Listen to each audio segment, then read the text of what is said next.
Daughter called at 2 a.m. whispering, "Don't open the door. He's outside." I looked out. My son-in-law's car was idling in the dark. He'd spent 9 months inside my home, my accounts, my life. That night, I found out exactly what he came to finish. My name is Russell Holt. I'm 67 years old, and 9 months ago, I buried the woman who made every single one of those years worth living. Gloria. 42 years together.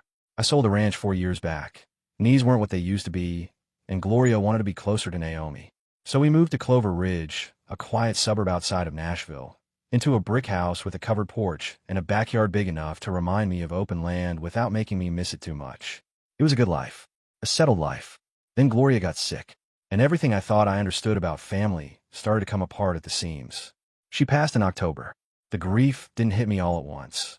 It came in waves, quiet ones mostly. An empty chair, her reading glasses still folded on the nightstand. The way the house smelled different without her moving through it. I told myself I was managing. I lied to myself pretty well for the first month. That's when Derek Carter started coming around. My son-in-law, Naomi's husband of 5 years. On paper, Derek was everything a father could want. Financial advisor, clean-cut, soft-spoken, always said the right thing at the right moment. The kind of man who shakes your hand and looks you in the eye and makes you feel like you're the most important person in the room. I noticed early on that the feeling didn't last much past the handshake. But Naomi loved him, and Gloria had always said, "Don't make her choose, Russ. If you push, she'll dig in deeper." So I kept my opinions to myself. After the funeral, Derek started stopping by 2, 3 times a week. Groceries. Small repairs around the house. He'd sit at my kitchen table, hands folded like a preacher, and say things like, "You shouldn't carry this alone, Russell. That's what family is for." My son Travis, who lives up in Cincinnati working as a paramedic, called every Sunday without fail.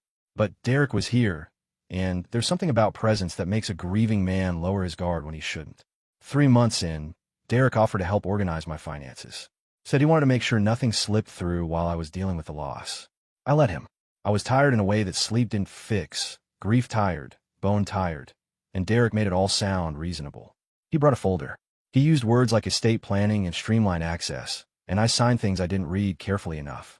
I knew it then. I just told myself it was fine. Then he installed a security camera system. "For your safety," he said, tapping at his phone. "If anything happens, we'll know immediately."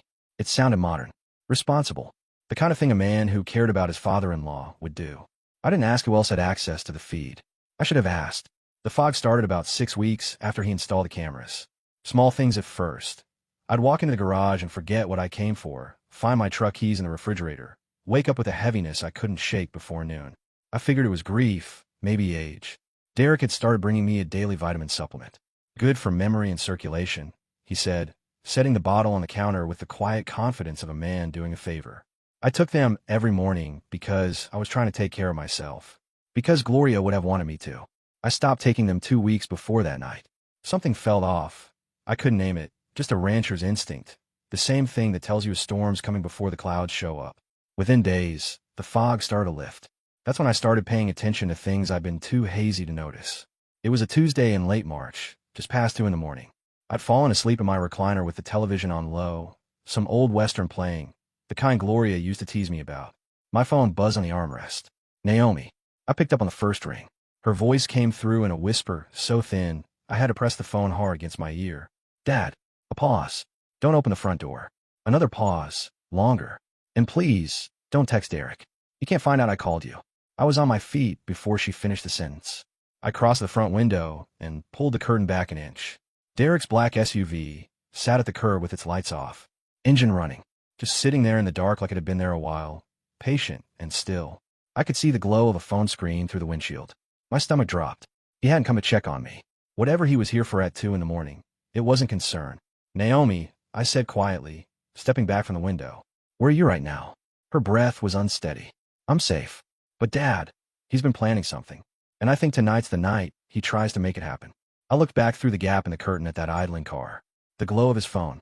The way he wasn't moving, wasn't knocking, wasn't doing anything at all. Just waiting. I set my jaw and moved toward the back of the house. "Tell me everything," I said.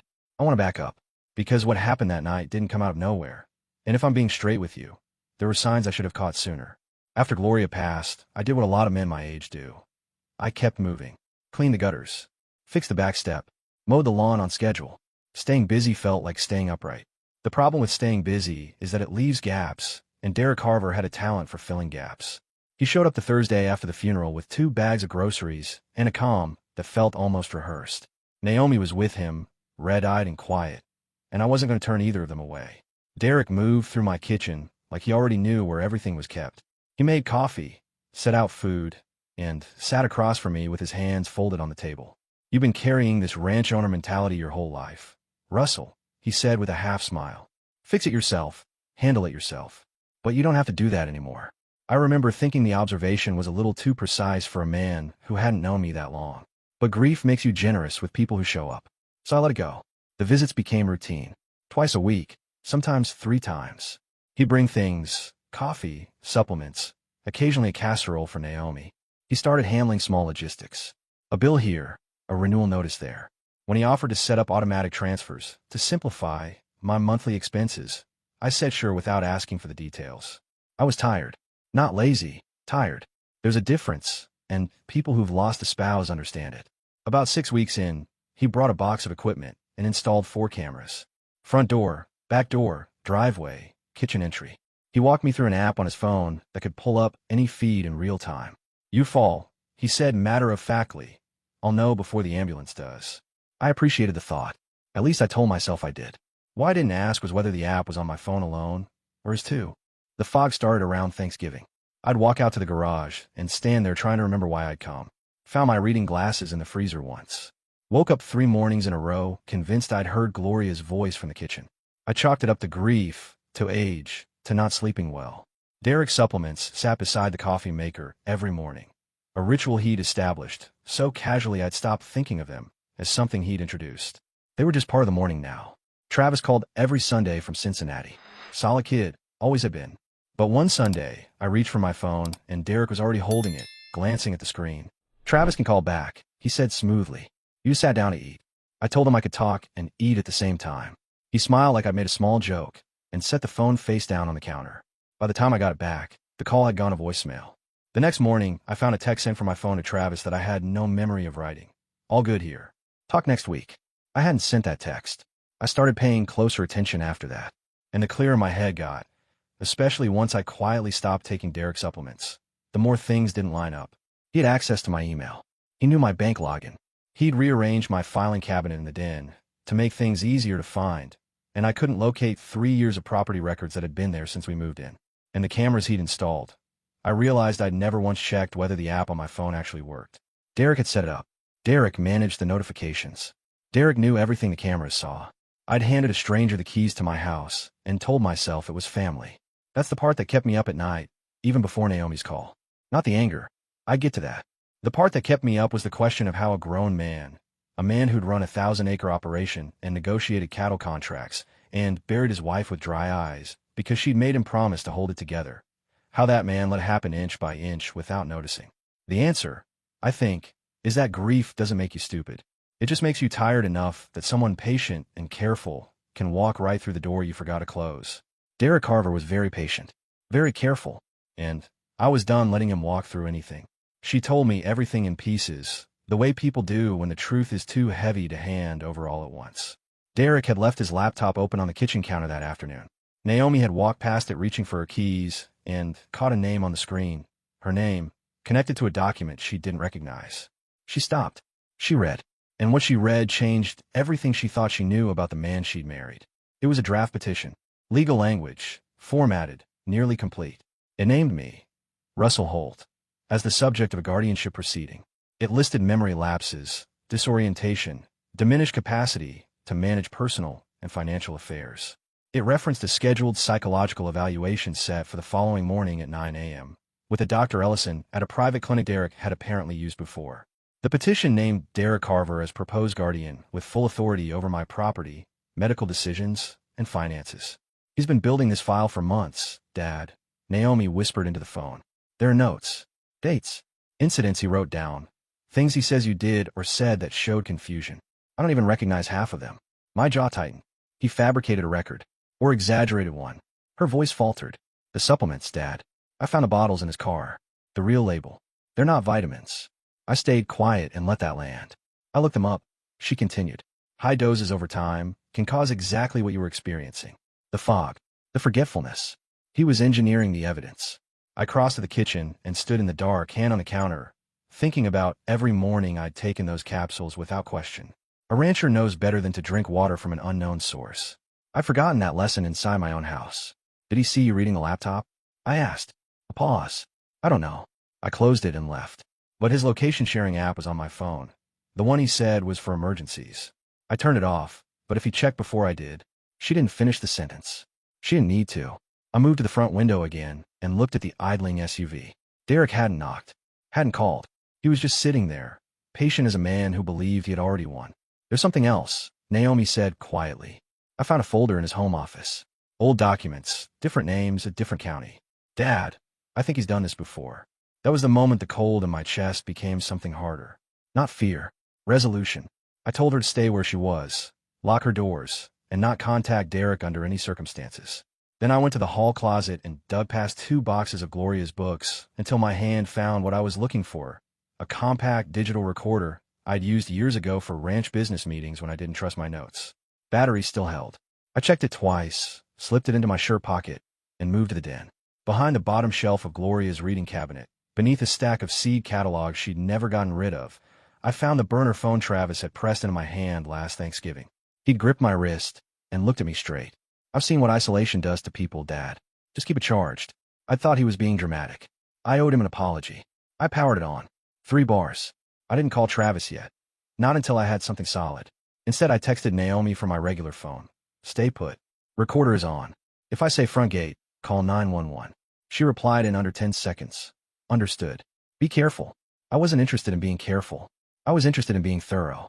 I set the recorder to live and moved back toward the front of the house just as 3 quiet knocks landed on my door. Measured. Polite. The knock of a man who had rehearsed this moment. Russell. Derek's voice came through the wood, smooth and calm. I know it's late. I just need a few minutes. I stood 10 feet from the door and said nothing. Let him talk. Naomi's upset, he continued. She's not thinking clearly right now. I'm worried about both of you. A pause. I just want to make sure you're okay. In 31 years of ranching, I'd dealt with buyers who lied to my face, brokers who shorted contracts, and neighbors who moved fence lines and claimed they'd always been there. Every one of them used the same tone Derek was using now. Reasonable, concerned, the voice of a man who wanted you to believe he was the solution rather than the problem. I pressed record and waited. Derek knocked, twice more after the first set. Still measured, still patient. Then his voice shifted, just slightly, the way a man's voice shifts when he realizes the script isn't going the way he planned. I know you're awake, Russell. The light in the kitchen was on 20 minutes ago. I stayed back from the door, recorder running in my shirt pocket, and kept my breathing steady. Through the front window, I could make out his silhouette on the porch, tall, hands at his sides, head tilted like he was listening for movement inside. I'm not here to cause trouble, he continued. Naomi is confused about some things she saw. I want to explain before this gets out of hand. I almost said something to that. Almost. But I'd spent 31 years knowing when to hold and when to act. And this wasn't the moment to act. This was the moment to let Derek Carver show me exactly who he was. He tried the sympathetic angle next. I know how hard the last 9 months have been. Losing Gloria, being alone in that house. I've been worried about you. We both have. A pause. The appointment tomorrow is just a precaution. A doctor who can help make sure you've got support in place. That's all. Just a precaution. The same tone he'd used when he installed the cameras, when he took over my bills, when he handed me those supplements every morning. Everything was always just something small and reasonable. Then I heard a second voice, low, male, coming from the side of the porch. Not Derek. I moved to the corner of the living room, where I could see the edge of the driveway, without being visible from outside. A second figure stood near the fence line. Big across the shoulders, dark jacket, weight distributed like a man used to standing around waiting. Brandon. Had to be. Derek hadn't come alone. I took the burner phone from my pocket and sent Naomi a single text. 2 of them. Stay ready. Her reply was immediate. Understood. Derek knocked again, harder this time. The politeness was thinning. Russell, if you don't open the door, I'm going to have to call for a welfare check. I'd rather not do that. It doesn't have to go that way. A welfare check. That was the play. He'd call it in himself, frame me as the problem, and by the time officers arrived, he'd be standing on my porch looking like the concerned son-in-law who'd been trying to help. Any reaction I gave, anger, raised voice, refusal to cooperate, would go into his file as evidence of the instability he'd been documenting for months. I recognized the trap. I stepped around it. I moved quietly through the dark kitchen to the side door off the laundry room.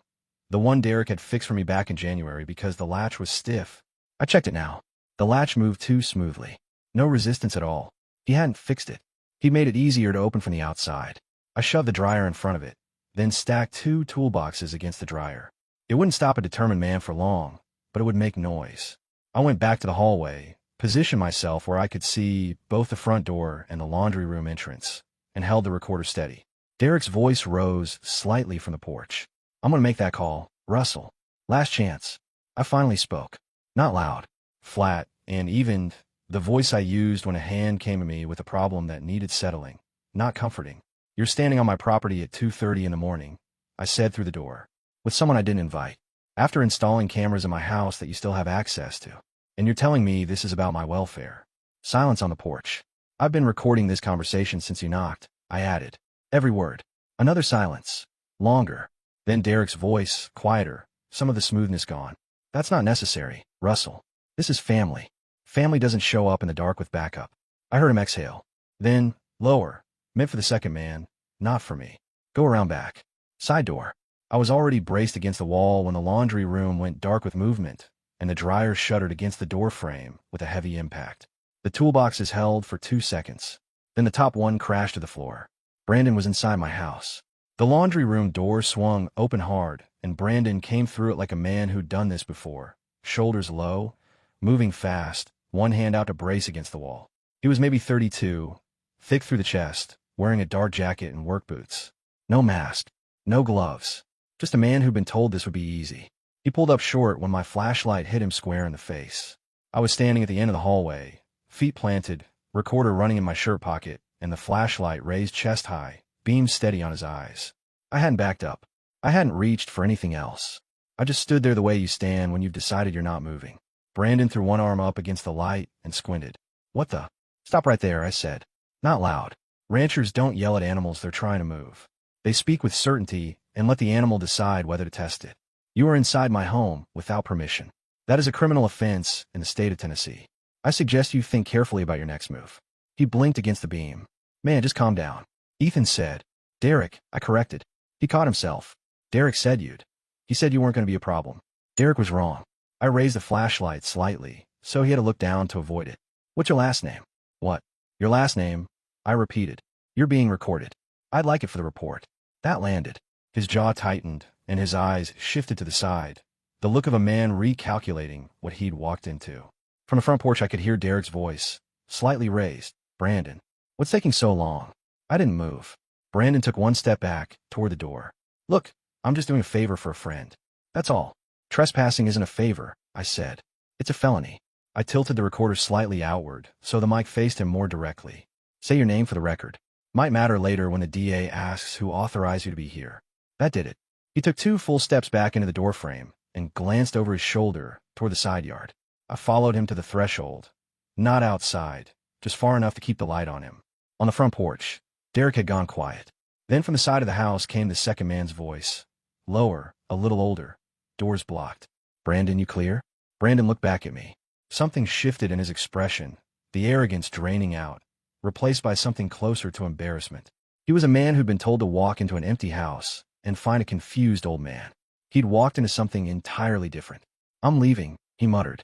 "Through the same door you entered," I said. "And tell your friend out front that if either of you steps back on this property tonight, the next conversation happens with officers present." He went. I watched him move across the back lawn until he disappeared around the fence line. Then I shoved the dryer back against the laundry door, pulled the toolboxes flush against it, and walked back through the kitchen. From the porch, Derek spoke again. Lower now, some of the calm gone from his voice. "Russell, whatever Brandon said, that wasn't what it looked like. He was just making sure you were safe." I positioned myself near the interior wall where my voice would carry through the door, clearly. "You sent a man into my house at 2:30 in the morning to make sure I was safe." I let the silence sit for a moment. "That's your story. You're twisting things." The smoothness was fraying now. "You're upset." That's exactly the kind of distorted thinking I've been documenting. The evaluation tomorrow is designed to help people in exactly this state. "The evaluation tomorrow," I said, "with a doctor you've apparently used before, at the clinic that specializes in fast-tracking guardianship proceedings." I paused. "I've been doing some reading, Derek. Turns out those records aren't hard to find if you know where to look." Dead silence. Then, where did you hear that? Doesn't matter where I heard it. What matters is I've got on tape. I moved to the window and looked out. The second man, whoever he was, had drifted back toward Derek's SUV, hands in his pockets, posture uncertain. The clean operation Derek had planned was coming apart at every seam. You were making a serious mistake, Derek said, and for the first time all night the pleasantness was completely gone. Just a flat, cold statement. The voice underneath, all the rehearsed warmth. I have documentation going back months. I have a doctor lined up. I have a legal filing that is 90% complete. You think one night of playing hardball changes any of that? I let him finish. Then I said, I think it changes who's on a record saying what. I held the recorder up toward the door, a symbolic gesture he couldn't see, but I needed to make. You just told me about the documentation, the doctor, and the filing. On tape. At 2:30 in the morning. Outside a house you sent a man into without permission. A pause. I've been in negotiations my whole life, son. You just handed me everything I need. Derek said nothing. I sent Naomi the words front gate and put the phone back in my pocket. Somewhere in the distance, the first siren started. The siren was still 3 or 4 minutes out when Derek made his last attempt. His voice came through the door, quieter, stripped of the professional warmth, which almost made it more dangerous. Russell, think about what you're doing. Naomi chose me. She built a life with me. If you blow this up, you blow up her life too. I stood in the dark hallway and felt the pull of that. Not because it was true, but because it was the kind of thing a man says when he knows where the soft spots are. Naomi had chosen Derek, and some part of me had always wondered whether pushing back on him would cost me my daughter. Then I thought about the folder she'd found. The other names. The other family. You used my daughter to get to me, I said, and she's the one who called to warn me. She already chose a side tonight. It wasn't yours. Silence from a porch. Then the second man's voice drifted over from the driveway. Impatient, lower class than Derek's careful diction. Ethan, man, there's a unit coming down the block. Derek, I said through the door, loud enough for the recorder to catch it clearly. Your associate just called you Ethan. A pause that lasted exactly 1 beat too long. That's a nickname, Derek said. Is it? I replied. 2 sets of blue and red lights swung around the corner of Clover Ridge Drive, washing across my curtains in steady pulses. I heard Derek move on the porch, not leaving, repositioning, getting ready to perform. I went to the front door, unlocked the deadbolt, and opened it. Not wide, just enough to be visible, standing in my own doorway on my own property, flashlight in one hand, phone in the other. Derek stood 4 feet away with both hands raised slightly, already building the picture. Reasonable man, concerned family, cooperative. The first officer stepped out of the cruiser with one hand near his belt, eyes moving quickly across the scene. Late 40s, heavy set, steady. Everything all right here? He called. Derek answered first. Officer, thank you for coming. I've been worried about my father-in-law. He's been experiencing some confusion, and I wanted to make sure. His name is Derek Carver, I said clearly, over Derek's voice. He came to my home at 2:30 in the morning with 2 other men. One of them entered through my side door without permission. I have audio recording of the entire incident. The officer's eyes moved to me. Are you the homeowner? Russell Holt. This is my property. I've lived here for years. The second cruiser pulled up. A younger officer stepped out and moved around the front of the vehicle, taking a position at the edge of the driveway where he could see both Derek and the man near the SUV. Derek lowered his voice and took half a step toward the first officer. He's been under significant stress since his wife passed. There's a medical evaluation scheduled for tomorrow that his family arranged because we've had real concerns about his cognitive. You arranged it, I cut in, without my knowledge or consent, with a doctor whose clinic your legal contact has used in at least 2 prior guardianship cases. I turned to face the officer directly. I have the appointment confirmation. I have audio from tonight, and I'd like to file a report for unlawful entry. The officer studied me for a moment, not the way people study a confused old man, but the way they study someone they're deciding whether to trust. Whatever he saw, he made a decision. Sir, he said to Derek, step to the driveway, please. Derek's jaw tightened. He obeyed, but his eyes didn't leave me, cold and flat in a way his face had never shown in my kitchen, at my table, in all the months he'd sat across from me pretending to be family. The younger officer moved toward the second man near the SUV. And you, stay where you are. I stepped back inside the doorway and called Naomi. She answered before it finished ringing. Dad, are you okay? I'm okay, I said. Police are here. I need you to come. Her exhale was so long I thought she'd been holding it for hours. I'm already in the car. I looked out at Derek standing in my driveway under red and blue light. Hands at his sides, composure almost intact, already working on whatever story came next. Almost. The recorder in my shirt pocket had everything. The first officer's name was Briggs. He was the kind of man who moved without rushing and listened without interrupting, which told me more about his competence than a badge ever could. He asked me to walk him through the night from the beginning, while his partner kept Derek and the second man separated near the driveway.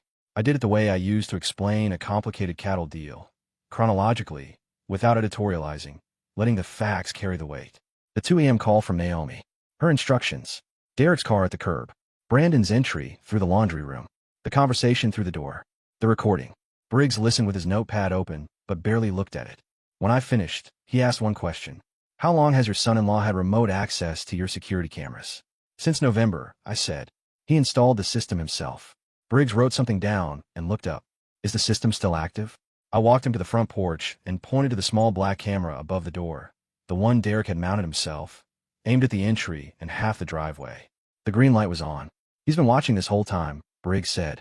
It wasn't a question. That would be my assumption. Briggs turned to his partner and said something I didn't fully catch. The partner walked over to Derek and spoke quietly. Derek's head turned toward the camera, then back. A fast, controlled reaction, the kind of micro-expression that people think no one notices. I noticed. Briggs asked to hear the recording. I played the full sequence. Brandon identifying himself as acting on Derek's instructions.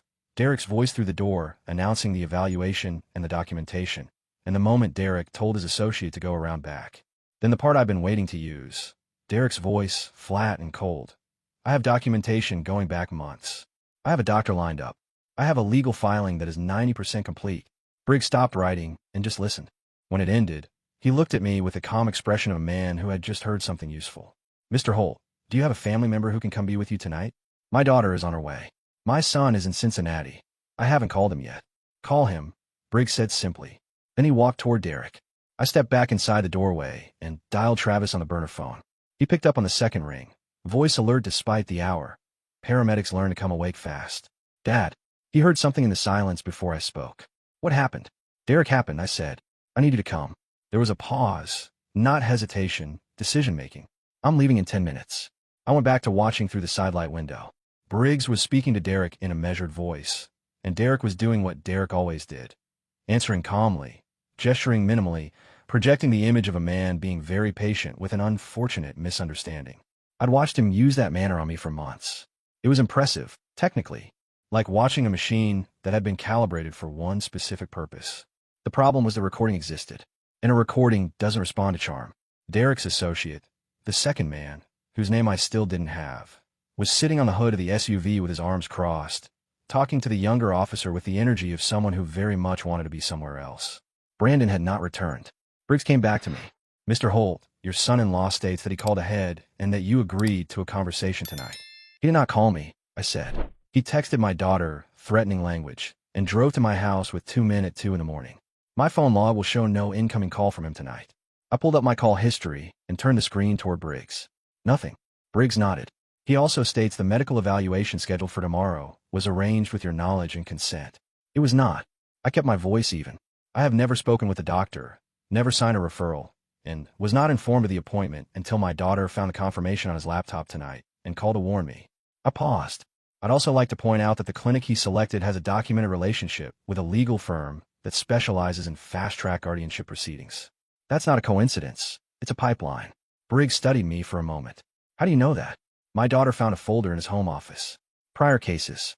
Different names, different counties. This isn't the first time he's run this play. Something shifted in Briggs's posture. Subtle, but real. He made a note, then looked up. We're going to need a formal statement, Mr. Holt. And I'd strongly recommend you contact an attorney before tomorrow morning. Already planning to, I said. Naomi's headlights swept across the lawn as she pulled into the driveway. She got out fast, moving toward me, and then she saw Derek standing by the cruiser and stopped. They looked at each other across 15 feet of driveway, and I watched the last of whatever she'd held on to dissolve from her face. Not anger. Something quieter and more permanent. Recognition. Derek tried to say her name. She turned away from him and walked to me. She put her arms around me, and I held her the way I'd held her when she was small and the world had been too large. Firm and without words, because some moments don't need them. I'm sorry, Dad, she said into my shoulder. You call me, I said. That's all that matters. Behind her, Briggs was telling Derek that he was being issued a trespass warning for the property, and that his associates were being identified for the unlawful entry report. Derek's composure was holding, but it was holding the way ice holds in March. You could see the tension in it, the effort it took to keep the surface intact. He looked at me once more before he got into his SUV. That flat, cold look. The real Derek, the one that had been behind the handshakes and the groceries and the carefully folded paperwork the entire time. I held his gaze without blinking. Then his headlights came on, and he backed out of my street. And I went inside to wait for Travis and make coffee and start writing down everything I remembered while it was still fresh. Travis arrived at 4:15 in the morning with 2 coffees from an all-night diner outside Nashville, a duffel bag over one shoulder, and the expression of a man who had spent 3 hours on the interstate running through scenarios. He walked in, set the coffees on the counter, looked at Naomi sitting at the kitchen table with her hands wrapped around a mug, and didn't ask any questions. He just pulled a chair out and sat down. That's the thing about Travis. He'd seen enough in his years as a paramedic to know that sometimes people need you present before they need you informed. We sat there for a few minutes, the 3 of us, the kitchen quiet except for the refrigerator hum and the occasional car passing outside. Then Naomi set her mug down and started talking. She told us about the laptop, the petition, the doctor's name, the prior case files in Derek's home office, 2 of them, different counties, different targets, both elderly widowed men. In one case, the man had been placed under full guardianship inside 60 days. In the other, the case had been contested and eventually dismissed, but the man had spent 4 months fighting it with his own money and health. Derek had a system. He'd refined it. Travis listened without moving. When Naomi finished, he said quietly, "How long has he had access to Dad's accounts?" "Since October," I said. "At minimum." "And the house cameras?" "November." Travis looked at the camera above the kitchen entry, the one Derek had installed last fall, small and black, and positioned with a clear line to the back door, as well as the table where I signed documents. His jaw worked once. "He watched you sign things," Travis said flatly. "He could see exactly what you did and didn't read." The thought had occurred to me already, but hearing it said aloud made it concrete in a different way. Naomi reached in her bag and set her phone on the table, screen up. She'd taken photographs of Derek's laptop, the petition draft, the evaluation confirmation, the prior case files, and a thread of text messages between Derek and a contact saved only as ER. The messages went back 4 months. Dates, observations, notes about my behavior that Derek had recorded and transmitted, references to the supplements, increased to full dose, responses consistent, and a message from 3 weeks ago that read simply, "Timeline moving up. Property value confirmed at current assessment." Travis read that last one twice. He had the house appraised. "Without my knowledge," I said. "Dad." Travis looked up. "This house is worth close to $800,000 in this market. You know that, right?" I'd known roughly. I hadn't thought much about it. "That's what this is about," Travis said. Not angry, precise. The accounts, the guardianship, the whole setup. He knew exactly what you're sitting on. Naomi's hands tightened around her mug. "I didn't know about any of it. I want you both to know that." She looked at me directly. He kept the financial stuff completely separate from me. I thought he was being helpful. I thought. Her voice broke on the last word and she stopped. I reached across the table and put my hand over hers. "I know. I should have seen it." "He was careful," I said. "Careful people are hard to see until they stop being careful." I paused. He stopped being careful tonight. Travis was already on his laptop, pulling up the Tennessee State Bar directory. "Victor Aldridge," he said, turning the screen toward me. "Lorraine mentioned him to me last Thanksgiving. Said he handled a case like this a few years back. Said he was the kind of lawyer who didn't wait for things to happen." Lorraine Payne. My neighbor 2 doors down. Former ICU nurse, sharp as a tack, and one of the few people who'd looked at Derek during Gloria's memorial and said afterward, with characteristic bluntness, "That man smiles too much for someone who barely knew her." I hadn't called her tonight. I should have. "Call Aldridge in the morning," I said. "First thing." Travis nodded and kept writing notes. Naomi was quiet, turning something over in her mind. Finally she said, "The other 2 men, the ones tonight, Brandon and whoever the other one was. What about them? If Derek paid them, if this was organized, that changes the legal picture, doesn't it?" She looked at Travis. Travis leaned back. "It changes it from a domestic dispute over an old man's paperwork into something that looks a lot like coordinated elder financial exploitation." He paused. "Which in Tennessee carries felony charges." The kitchen went quiet again. I thought about Derek's face in the driveway. That cold, flat look before he drove away. The look of a man who still believed he had options. He did have options. Just fewer than he thought. "Get some sleep," I said to both of them. 2 hours at least. Tomorrow starts early. Travis closed the laptop. Naomi picked up her mug. And I sat at my kitchen table in the house Gloria and I had chosen together, in the town we'd moved to so our daughter could be close. And I thought about how a man builds things over a lifetime. A ranch, a marriage, a family, a home. And how another man could spend 9 months quietly trying to dismantle all of it from the inside. Then I thought about the recorder in my shirt pocket and the photographs on Naomi's phone, and Travis sitting 3 feet away with his sleeves rolled up and his pen moving. Derek Carver had planned for a confused old man alone in a dark house. He'd gotten something else entirely. Victor Aldridge answered his phone at 7:15 in the morning on the first ring, which told me either he was already awake or he never fully slept.